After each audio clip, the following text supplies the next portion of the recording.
ఉన్నారు, వేరే ఉన్నారు. మను, మయా, ట్రస్టీ, శిల్పి, విశ్వజ్ఞ సోదరులే ఉన్నారు తప్ప వేరే ఉన్నారా? మరి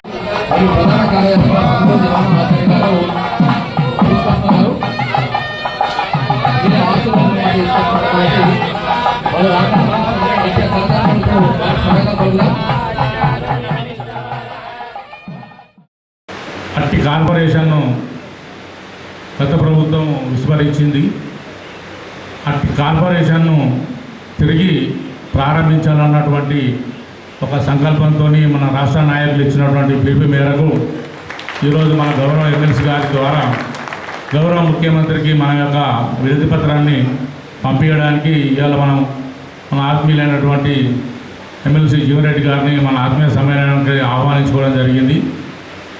మన యొక్క కోరికను మన్నించి వారికి మనం వినతి పత్రం ఇచ్చుకుందాం. మన యొక్క కోరికను మన్నించి వారు విశ్వకర్మ కార్పొరేషన్ ఏర్పాటు చేయడానికి ప్రభుత్వం పైన ఒత్తిడి తెస్తారని చెప్పని, ప్రభుత్వంతో మాట్లాడతారని చెప్పని మేము కోరుకుంటున్నాం. అందరూ చెప్పారే మాట. కాకపోతే అందరికంటే అక్కడ ఉన్నది మన విశ్వబ్రహ్మణే. అన్ని వర్గాల్లో కానీ దేంట్లో కానీ విశ్వబ్రహ్మణం ఐకమత్యంగా లేదు కాబట్టి వెనుకబడి ఉన్నాం. ఆర్థికంగా మీరు చూసినట్టయితే ఇప్పుడు ఎంతో జిల్లాలలో కానీ మండలాల్లో కానీ వరంగల్లో కానీ మొన్న ఆత్మహత్యలు చేసుకొని పిల్లా పాపలు చేసుకొని వెనుకబడినటువంటి పరిస్థితి మనం చూస్తున్నాం, వార్తల్లో వింటున్నాం. దానికి కావాల్సినటువంటి నిధులు కానీ మరి మనకు విశ్వబ్రహ్మణం తోడ్పాటు కానీ కల్పించాలని చెప్పి మరి జీవనరెడ్డి కోరుకుంటూ, అట్లాగే మరి సంఘాన్ని మాకు ఇవ్వండి అని అడిగాం. అప్పుడు వారు Andhra Pradesh Vishwabrahmana cooperative corporation limited అనే ఒక ఫైనాన్స్ కోఆపరేటివ్ కార్పొరేషన్ లిమిటెడ్ దాన్ని ఏర్పాటు చేసి సభలో, బహిరంగ సభల్లోనే డిక్లేర్ చేశారు. అలాంటి ఫైనాన్స్ కార్పొరేషన్కు జీవో 1 మార్చి 2009 నాడు మనకు వచ్చింది. అయితే ఆ రోజు నుంచి ఈ రోజు వరకు కూడా దాన్ని మనకు కార్పొరేషన్ అయిన వెంటనే మన వైఎస్ రాజశేఖర రెడ్డి గారు మనకు స్వర్గస్థులు కావడం వల్ల చాలా నష్టం జరిగింది మనకు. ఆయన మన కులానికి ఎంతో చేయాలనే ఉద్దేశం ఉన్నప్పటికీ కూడా మనకు అందుబాటులో లేకుండా పోయారు. అటువంటి వ్యక్తి పోయిన తర్వాత మనకు వాస్తవంగా ఎవరు కూడా సహాయ సహకారాలు అందించడం లేదు. జీవోఎంఎస్ నెంబర్ 87 1 మార్చి 2009 రోజు మాకు ఇవ్వడం జరిగింది. కానీ అది నామమాత్రంగా ఉండి ఎలాంటి డబ్బులు కేటాయించకుండా దాన్ని నిర్వీర్యం చేసి ఉన్నారు. ఈ విషయంలో మేము చాలాసార్లు ప్రభుత్వానికి లేఖలు పంపడం జరిగింది. కానీ దాంట్లో మా ఫలితం ఇది సాధించలేకపోయాం.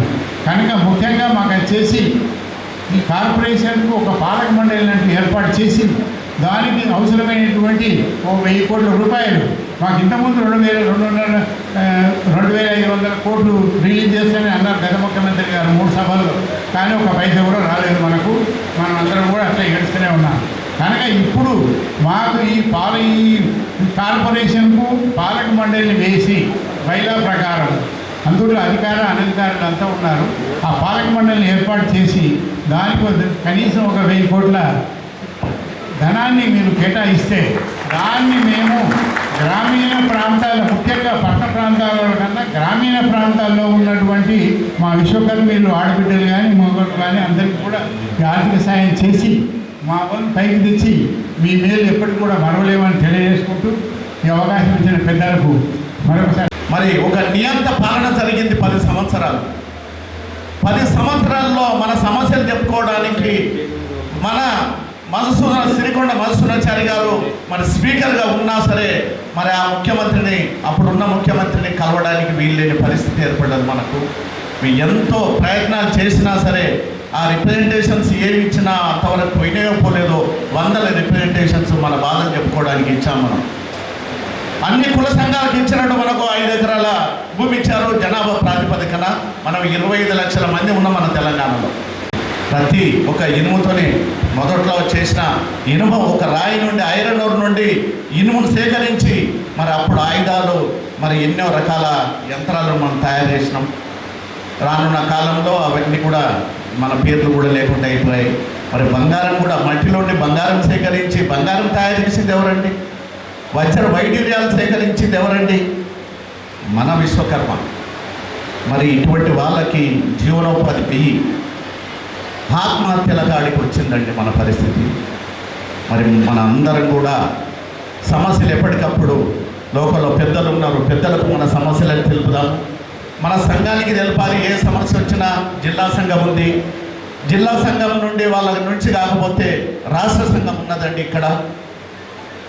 మరి ఇక్కడ మన దాంట్లో కూడా రాష్ట్ర సంఘంలో కూడా అనుభవజ్ఞులము చాలామంది ఉన్నాం.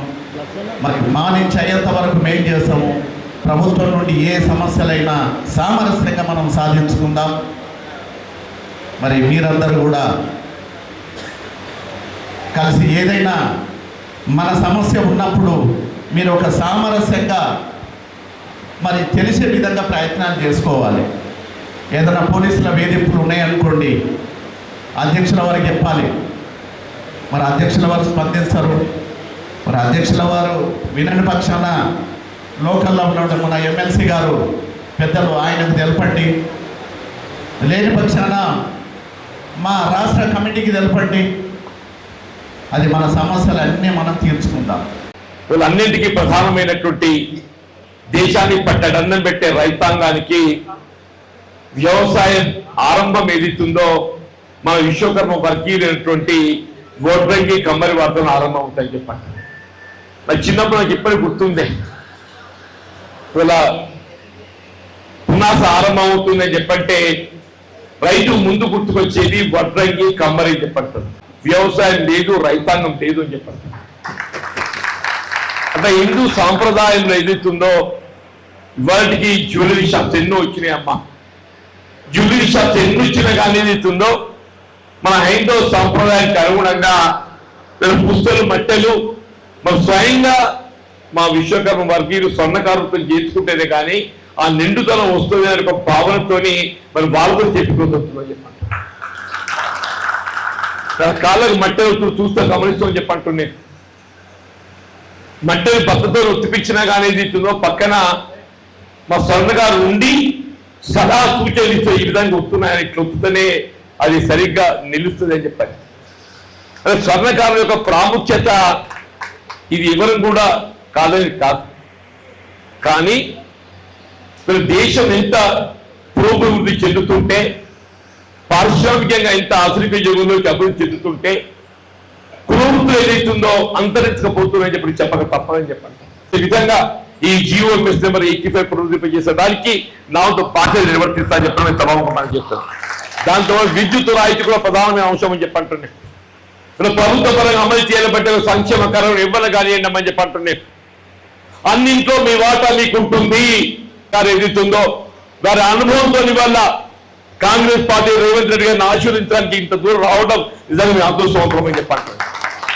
ఇంత దూరం వచ్చినప్పుడు మీ గౌరవం నిలబెట్టే విధంగా వాళ్ళు జగిత్యాల ఏదైతే ఒక జిల్లా కేంద్రంగా ఏ GOMS 85 దృష్టి తెచ్చిండ్రో దాన్ని పునరుద్ధరింప చేసి మీ విశ్వకర్మ ఫెడరేషన్కి ఏదైతుందో దాని త్వరలో ఏదైతుందో అధ్యక్షుడు నియామకం చేపట్టబడే విధంగా ముఖ్యమంత్రి ఒప్పించి మెప్పించి ఆ ఉత్తర్వులు పునరుద్ధరింప చేస్తానని సభాముఖం చేస్తాను. కార్పొరేషన్ దాని ఫండింగ్ తో సహా కేవలం కాగితాన్ని పరిమితం కాదు, కేవలం కార్పొరేషన్ కాగితానికి పరిమితంతో వస్తుంది. ఫండింగ్ ఇంపార్టెంట్, ఫండింగ్ ఏర్పాటు చేపిస్తా అని చెప్పి అంటున్నా. మీ విద్యుత్ ఏదైతుందో రాయితీ కల్పింపజేస్తా అని చెప్పి ఎప్పుడు చెప్తా. మా వాళ్ళకు నమ్మకం తక్కువ, ఈ జీవన్ రెడ్డి ఏం చెప్తామో అనుకుంటారు. సూర్యులు ఉన్నావే, నేను తప్పగా మీ విద్యుత్ రాయితీ ఇప్పిస్తాను అని చెప్పి అంటున్నా. నీకు టీవీ కూడా రాయితీ ఇప్పిస్తాను, నీకు టీవీ కూడా రాయితీ ఇప్పిస్తా అని చెప్పి అంటున్నా. నేను ఏ చేసినా కాంగ్రెస్ పార్టీ చేస్తే జగిత్యాల జీవన్ రెడ్డి మాత్రమే చేస్తాను చెప్పంటున్నా. ధైర్యం నాకుంది. ఎందుకంటే కట్లరీ ఇండస్ట్రీ ఉండనే అది వేరే ఏదితో వ్యాపారం చేదుగా పెద్ద ఆనందాన్ని ఇక్కడ ఉన్న కూతురు ముందు అడగని చెప్పంటున్నాను. నిజమాబోదమే కట్ల ఇండస్ట్రీ మీకు ఇప్పించలేదా లేదా? ఇప్పించలేదా? నేను వీరబ్రహ్మం గారి గుడి కట్టిందని చెప్పంటే ఆ కట్ల ఇండస్ట్రీ జాగ వీరబ్రహ్మం గారి గుడి కట్టిండు, దాన్ని అడుగు జాగ ఏదైతుందో నేను ఇప్పించే నిజమాబోదమే. ఏ నాడైనా ఏదైతుందో మీ హక్కుల సాధన కొరకు ఏదైతుందో అది ఎవరు కానీ ఏ వర్గం అని కానీ చెప్పంటున్నా. మీ హక్కుల సాధన కొరకు అండగా నిలబడబోయేది ఏనాడు నాకు అనుభవం ఉందే, నాకు అనుభవం ఉందని చెప్పంటున్నా. చట్టం పట్ల అవగాహన ఉందని చెప్పంటున్నా. ఆనాడు ఏదైతే మనకు శ్రీరాములు న్యాయవాదులు ఇక్కడ ఉన్నారా, వీళ్ళు పోలీసు వాళ్ళు ఏదైతుందో ఎవరిని పట్టుకున్నా మీకు అన్నా నిలబడ్డది ఆనాడు నేను, ఇవాళ శ్రీరామ వకీల్ అని చెప్పట్టు. ఇవాళ ఎవరు కొట్టాడుతున్నారు? శ్రీరామ వకీలు కొట్టాడుతున్నారు. ఉన్నమాట చెప్తున్నాను. దయచేసి ఏదైనా కానీ అంటే నిజంగా పొద్దు పోయింది, నన్ను క్షమించాలి. వేరే కార్యక్రమ పాల్గొనున్నందున కొంచెం జాప్యమైంది, మీకు అసౌకర్యం కల్పించేందుకు క్షమించాలని చెప్పని కోరుతున్నా. నాకు ఇంత జాప్యమైనా కానీ మమ్మల్ని ఆశీర్వించడానికి మీరు ఉన్నందుకు మీకు అందరూ హృదయపూర్వకంగా ధన్యవాదాలు చెప్తూ సెలవు తీసుకుంటాం. జై హింద్.